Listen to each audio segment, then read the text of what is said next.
पर हम तो माँ बाप के ऊपर बोझ तो नहीं रहे। किसने कहा? वैसे आप सोचते होगे।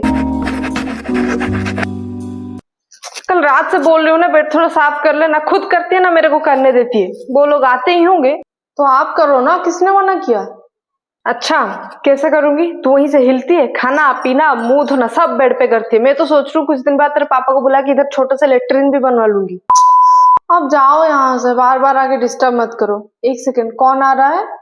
तेरी बुआ जी। और कौन? बोल रहे थे 4-5 दिन रह के जाएंगे, घर की याद आ रही थी। उधर तो तेरे पापा सोएंगे, इस बेड पे थोड़ा एडजस्ट। अरे यार माँ, उस चुड़ैल औरत का और कुछ काम धंधा नहीं है क्या? हर 2-3 महीने में इधर मुंह उठा के चली आती है मेरे को डिस्टर्ब करने। अच्छा धीरे बोल, कोई सुन लेगा। बुआ जी है तेरी। हाँ सुनने दो, बहन होगी तुम्हारी पति की, मेरी कुछ नहीं लगती है वो। अरे भाभी जी कैसे हैं सब लोग? अरे जीजी आप आ गए? नहीं, रास्ते पे ही खड़े हैं, आप परमिशन दोगे तो ही अंदर जाएंगे। अरे नहीं नहीं जीजी, मैं तो बस ऐसे ही, तो गर्मी हो रही है। साली गंदी औरत बार बार क्यों आ जाती है, भगवान जाने। भाई तुम्हारा दिन भर काम करने देते हैं और सास ससुर तो है नहीं है। सोचा माँ बेटी अकेले क्या कर रहे होंगे, इसलिए सोचा 4-5 दिन घूम के ही आ जाती हूँ। नहीं अच्छे ही कि वैसे भी बहुत दिन हो गए हैं आपको यहाँ आए हुए। और आपकी महारानी कहाँ गई? घर पर ही है या फिर बाहर घूमना फिरना? नहीं दीदी घर पे ही है, पढ़ाई कर रही है। सुनाई नहीं दिया होगा, अभी बुलाती हूँ ना। टीना बेटा आकर, बुआ जी आए हैं। आ रही हूँ, आ रही है। नमस्ते बुआ जी। अरे बेटा नमस्ते क्या, पैर छुओ। आजकल के बच्चों में संस्कार की बहुत कमी है। अरे छोड़ो छोड़ो छोड़ो, और क्या चल रहा है आजकल?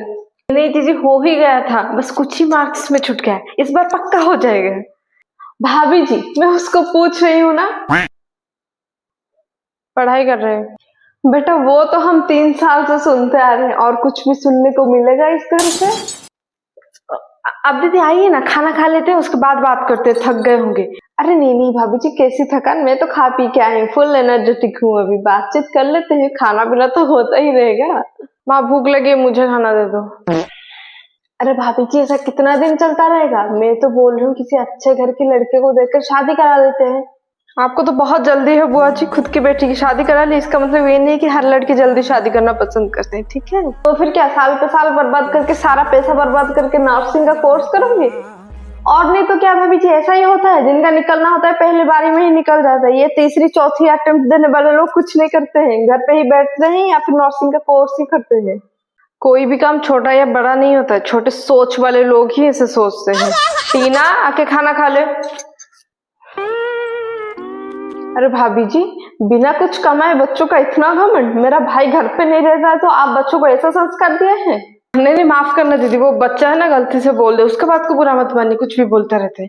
बच्ची? कहाँ की बच्ची भाभी जी? इसकी उम्र में मेरी तो बेटी पैदा हो गई थी, तैयारी के चक्कर में बस साल पे साल निकलता जा रहा है। कौन बनाएगा घर की बहू? तो क्या जीत लिया आपने छोटा उम्र में बच्चा पैदा करके? पर हम तो माँ बाप के ऊपर बोझ तो नहीं रहे।